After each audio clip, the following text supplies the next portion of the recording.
Alright students, so we did chapter brotherhood, भाईचारे के बारे में पढ़ा था, and now what we're going to do is we're going to start with the exercise part. Exercise में देखेंगे कि how much have we understood, कितना हम समझ सके हैं इस कॉन्सेप्ट को और कितने अच्छे तरीके से हम इसके क्वेश्चंस को आंसर कर सकते हैं. Alright students, so let's start with the exercise. और पहला question, the first question is to choose the correct options. हमारे पास ऑप्शंस होंगी, क्वेश्चंस होंगे और राइट ऑप्शन या राइट आंसर जो है वो हमने चूज करना है. So the very first is कि after the Hijra the Muslims migrated from Mecca to, कि हिजरत के बाद मुसलमान जो हैं वो मक्का से कहाँ हिजरत करके गए थे. So we have already studied it. It was in Taif, it was in Jerusalem, it was in Syria, but it was Medina. Therefore second one is the right answer. Second question, the people of Medina were called, what were they called? Medina में रहने वाले लोगों को क्या कहा जाता था? Was it Muhajirin? No, it wasn't. Was it Quraysh? It wasn't. Was it traders? No, but it was Ansar. So the second one is the right option. हज़रत मोहम्मद रसूलुल्लाह ख़ातमुन नबीय्यीन सल्लल्लाहु अलैहि वसल्लम establish brotherhood in the house of, किन के घर पे जो है वो भाईचारे का कॉन्सेप्ट कायम किया गया था? Was it Hazrat Abu Bakr's house? Was it Hazrat Umar's house? Was it Hazrat Ali's house? No, it was but Hazrat Anas bin Malik's house. So the third one is the right option. Then next MCQ is the Muhajirin earned their living mainly by working in. जो मुहाजिरीन थे उनकी basic या main कमाई का ज़रिया क्या था? क्या वो फार्म्स पे सिर्फ काम कर रहे थे? क्या स्कूल्स में, वर्कशॉप्स में? इन तीनों जगह नहीं था, बल्कि it was orchards and markets. Therefore third is the right answer. Last MCQ, according to the treaty, disputes were to be decided by, कि मायदे के अकॉर्डिंगली कोई भी झगड़ा, कोई भी डिस्प्यूट हो तो उसका डिसीजन कौन लेगा या किसके अंडर ये बेसिकली एक प्रिविलेज था? Was it Hazrat Usman's duty? No. Was it Hazrat Abu Bakr's duty? No. Was it Hazrat Ali's duty? No, it wasn't. It was but Hazrat Muhammad, peace be upon him, or Rasulullah Khatamun Nabiyyin sallallahu alaihi wasallam's duty. So second one is the right answer. And I hope these were easy and the blanks are even easier. तो आइए उनको भी देखते हैं. The second question, fill in the blanks. उसमें पहली blank आती है कि the people of Medina were called the Ansar, which means कि मदीना के लोगों को अंसार कहा जाता था. और हमने ये पढ़ा है कि अंसार का मतलब क्या था. अंसार का मतलब है helpers, to help, right? The second blank is the migrants from Makkah were known as the, जो मक्का से मदीना आ रहे थे, बिकॉज वो हिजरत कर रहे हैं, तो जो हिजरत करते हैं उनको क्या कहा जाता है? Muhajirin, right? तो they were known as Muhajirs. Then we have Allah सुब्हाना व तआला revealed dash to guide the Muslims in different situations. मुख्तलिफ हालात में उनकी रहनुमाई के लिए, मुसलमानों की रहनुमाई के लिए अल्लाह ताला ने क्या रिवील किया था, क्या नाजिल फरमाए थे? आयात नाजिल फरमाई थी. So that is exactly what goes into the dash. Next blank is geographically the nearest people to Medina were the dash. Geographically हमने पढ़ा है कि मदीना के करीब तरीन जो लोग रहते थे वो कौन थे? Those were Jews. Exactly. So यहूदी या फिर ज्यूज़ यहाँ पे आएगा. Then last is the Quraysh depended on dash for their livelihood. जो कुरैश थे उनका बेसिक मीन्स ऑफ अर्निंग क्या था? इट वॉज एक्चुअली ट्रेड, जिसकी वजह से उनके कैरावंस जो हैं वो मदीना से गुजर के उन्हें जाना पड़ता था, right? We studied that. So the Quraysh depended on trade for their livelihood. These were the blanks and they were easy, right? So next is the questions. अब कुछ क्वेश्चंस हैं, उसके हमने आंसर्स ढूंढने हैं. The first one is who were called the Ansar and how did they help the Muhajirin. Ansar कौन थे और मुहाजिरीन की उन्होंने किस तरह से मदद की? तो हम ये पढ़ चुके हैं. उन्होंने जगह दी रहने की उनको, उन्होंने कमाई का ज़रिया भी उनको दिया, अपने ऑर्चर्ड्स वगैरह में, अपनी मार्केट्स में काम करने की जगह दी उनको. एंड मोर ओवर उनको खुले दिल से जो है वो एक्सेप्ट किया, so that they would feel like के दे आरंट पीपल जो कि बस वैसे ही स्ट्रेंजर्स हैं, यहाँ वहाँ से आए हैं and now it's gonna be hard for them to fit in, बल्कि उनको वहाँ पे एक्सेप्टेंस के साथ जो है एक पूरी की पूरी जगह दी to live and to explore themselves and work for themselves. The second question is how did Hazrat Muhammad Rasulullah Khatamun Nabiyyin sallallahu alaihi wasallam establish brotherhood among the Muslims? ये भी हमने पढ़ा है कि किस तरह से जो है मुसलमानों के दरमियान भाईचारा कायम किया गया था. So that was basically by helping them understand कि एक अच्छा इखलाक क्या है, manners, good manners क्या हैं, उनको प्रैक्टिस कैसे करना है. एंड मोर ओवर ये भी बताया कि प्योरिटी ऑफ सोल जो है वो कितनी इंपॉर्टेंट है और उसको किस तरह से प्रैक्टिस करना है. Next question is why did the Muhajirin become successful in Medina. Muhajirin Medina में कैसे तरक्की पा गए थे? And that was because they were honest and they were hard working, और फिर उन्होंने जो है वो काम करने शुरू किए ऑर्चर्ड्स में, मार्केट्स में, और वहाँ से ऐसे सक्सेसफुल वो होते गए. Next question is what were the main points of the treaty with the Jews, और हमने ये हाईलाइटेड पॉइंट्स जो हैं वो पढ़े हैं on page number 6. That is exactly what is going to be written over here कि अगर तो मदीना पे अटैक होता है, if Medina was attacked by third party, तो मुसलमान और ज्यू जो है वो मिलकर एक दूसरे की मदद करेंगे. दूसरा पॉइंट कि कुरैश को कमर्शियली जो है वो बॉयकॉट करेंगे. और तीसरा पॉइंट हमने देखा लिखा कि मुसलमान और ज्यूज़ जो हैं वो एक दूसरे के साथ अमन के साथ they would live in peace, और कोई भी डिस्प्यूट होता है then that would be decided by the Prophet Hazrat Muhammad Rasulullah Khatamun Nabiyyin sallallahu alaihi wasallam. The next question is कि why were the Quraysh angry with the Muslims of Medina, कि कुरैश के जो लोग थे वो, या जो कुरैश पूरा एक कबीला था, वो मुसलमान मदीना के मुसलमानों के साथ क्यों गुस्सा था. And that was because Medina के मुसलमान जो थे वो सक्सेसफुली बढ़ रहे थे, आगे डेवलप हो रहे थे, एक प्रॉस्पेरस सोसाइटी थी उनकी, तो उसकी वजह से there was a growing competition, वो स्ट्रॉन्ग हो जा रहे थे और Quraysh could not see them getting strong at all. So this was the answer. I hope कि आप अपने वर्ड्स में इसको जो है वो लिखेंगे और अच्छे तरीके से लिख पाएंगे. Let's move forward. Page number 8 पे आ जाते हैं हम और देखते हैं कि 2 टेबल्स प्रोवाइडेड हैं. वर्ड्स आर गिवन और साथ ही आगे उनके मीनिंग्स आगे. दीज आर वर्ड्स जो डिफ़िकल्ट वर्ड्स हैं या न्यू वर्ड्स हैं या जो की वर्ड्स हैं आपके चैप्टर में. The first one is brotherhood and it means a feeling of friendship, unity and care among people.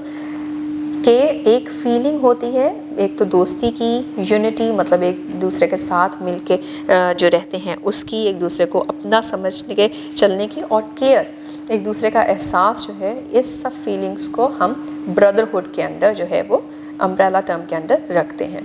And then we have the word Ansar, the people of Medina who help the Muslims from Mecca.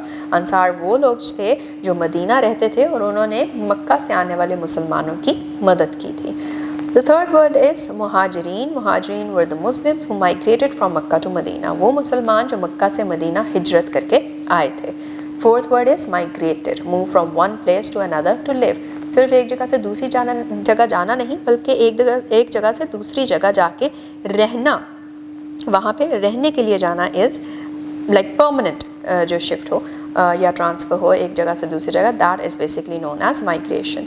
Then we have another word that is possessions, things that someone owns. अगर एक चीज़ मैं own करती हूँ, एक चीज़ जो है वो मैंने ख़रीदी है फॉर इंस्टेंस, या फिर वो मेरी मलकियत के अंडर है, तो उसको मैं कहूँगी कि ये मेरी पोजेशन है. जैसे आपके पास बहुत सी चीज़ें होंगी, आपकी pencil, bags, books, so and so, all of those are your possessions.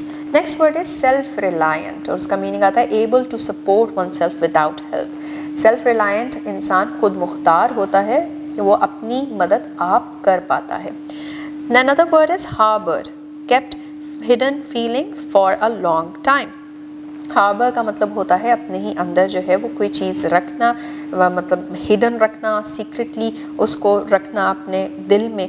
और वो फीलिंग्स थी जो कि हमने पढ़ी कि जिस तरह ज्यूज़ के दिल में एक इल इंटेंशन जो थी वो हार्बर कर रहे थे. Then the next word is treaty, which is a formal agreement between groups. एक agreement जो कि formally दो लोगों के या दो ग्रुप्स के दरमियान जो है, या दो से ज़्यादा ग्रुप्स के दरमियान भी उस पर एग्री किया जाए और उसके ऊपर साइन किया जाए और उसको माना जाए. ऐसा कोई भी एग्रीमेंट होगा जो फॉर्मली साइन होगा उसको ट्रीटी कहा जाता है. Next word is conspiring. Conspiring that is secretly planning something harmful. एक तो होता है प्लान करना, और अगर आप सीक्रेटली प्लान कर रहे हो स्पेशली किसी को ये नुकसान पहुंचाने के लिए, तो उसको कंस्पायर करना कहते हैं. Next word is furious. Furious का मतलब extremely angry. Rather than saying I am extremely angry at someone, we can say I am furious at someone, right. फिर उसके बाद हमारे पास एक वर्ड आता है माइनर कॉन्फ्लिक्ट्स. माइनर कॉन्फ्लिक्ट्स क्या होते हैं? कॉन्फ्लिक्ट मतलब कि फाइट या क्लैश, और माइनर मतलब स्मॉल. क्लैशेस वैसे भी छोटी झगड़े या छोटे मोटे जो झगड़े होते हैं उनको कहा जाता है. सो माइनर कॉन्फ्लिक्ट्स का मतलब स्मॉल फाइट्स और क्लैशेस. आइए आगे बढ़ते हैं और देखते हैं. There is another thing which is provided for us and that is read and respond. क्या टास्क मिल रही है हमें? इट सेज कि go to your school library and select any fictional और non fictional story book, read it and underline difficult words in it. Find the meanings of those words in a dictionary and compare them with the meanings of those words in the text. Library जाना है आपने, वहाँ से कोई भी पसंद की story book उठा लें, फिक्शनल हो या नॉन फिक्शनल हो, उस बुक को पढ़ के उसमें से जो डिफ़िकल्ट मुश्किल अल्फाज हों उसको अंडरलाइन करें, डिक्शनरी लीजिए, उनके मीनिंग्स निकाल लीजिए और फिर उन मीनिंग्स को कंपेयर करें विद वो मीनिंग जो आपको टेक्स्ट से समझ आ रहा है. And the second thing that you're going to do is identify and note down the theme of the story, collect information from the story and narrate any one incident from the story in your own words. फिर आपने उस story की जो पूरी story book है उसकी theme को समझना है, उस थीम को आइडेंटिफाई करके लिख लेना है कहीं पे, फिर इंफॉर्मेशन इकट्ठी करनी है स्टोरी में से ही, और उसमें बहुत ढेर सारी इंसिडेंट्स हुए होंगे, उसमें से कोई भी एक इंसिडेंट को आपने खुद नरेट करना है और अपने ही अल्फाज में उसको बताना है. So this is what needs to be done. अब इसमें एक चीज़ फिक्शनल वर्सेस नॉन फिक्शनल है, तो फिक्शन कोई भी ऐसी स्टोरी जो कि इमेजिनरी हो, असल ना हो, और उसमें कोई भी ऐसा एलिमेंट जो कि सच या फिर रियल ना हो, इससे ऐसी स्टोरी को हम फिक्शन कहते हैं. और फिर आती है दूसरी तरीके की story which is non fiction. Non fiction is a story that is based on true events and information. कोई भी ऐसी स्टोरी जो कि असल है और उसमें इंफॉर्मेशन ऐसी है जो कि फैक्चुअल है, तो उसको हम नॉन फिक्शनल स्टोरी कहते हैं, जैसे कि हमने इस चैप्टर में भी पढ़ी है. Now we come to the next part, और नेक्स्ट पार्ट में है वोकैबुलरी. इसमें हमने एक नए तरीके के वर्ड्स को देखेंगे जिनको कहते हैं multi syllable words. Multi syllable word is a word that has more than one syllable. Breaking words into syllable helps us read, pronounce and spell them correctly. ऐसा कोई भी लफ्ज़ जिसमें एक से ज़्यादा सिलेबल हो वो क्या है, आके हम देखते हैं फ्रॉम एग्जाम्पल्स. और इन सिलेबल्स को, इन वर्ड्स को बेसिकली हम सिलेबल्स में ब्रेक डाउन कर सकते हैं, जिससे हम बेहतर तरीके से इनको पढ़ सकते हैं, प्रोनाउंस करना भी जान सकते हैं और स्पेल भी उनको करेक्टली कर पाएंगे. तो आइए कुछ एग्जाम्पल्स देखते हैं. The very first example provided over here is brotherhood. और सिलेबल की डिवीजन करें तो हम देखते हैं ब्रद अ हुड. तो ब्रदरहुड में 3 सिलेबल्स हमें मिल रहे हैं. Next word is migration. Migration again 3 syllables हमें मिल रहे हैं. Third word is society. बोलने में ही सोसाइटी, तो इसमें हमें 4 सिलेबल्स मिल रहे हैं. Then we have equality. Equality again 4 syllables. Then we have cooperation. Cooperation. We have 5 syllables over here. Then we have prosperity. Prosperity. Again we have 4 syllables. Community में हम देख रहे हैं again 4 syllables हैं, community. Honesty में we have 3 honesty.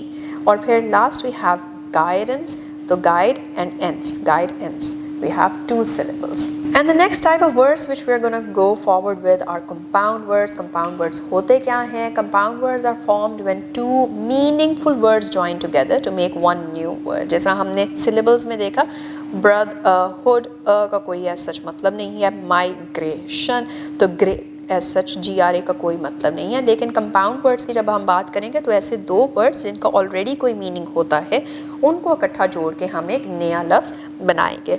Example के तौर पे देखते हैं जो कि प्रोवाइडेड भी हैं. We have sun plus flower, तो हमारे पास एक वर्ड आता है सनफ्लावर, राइट.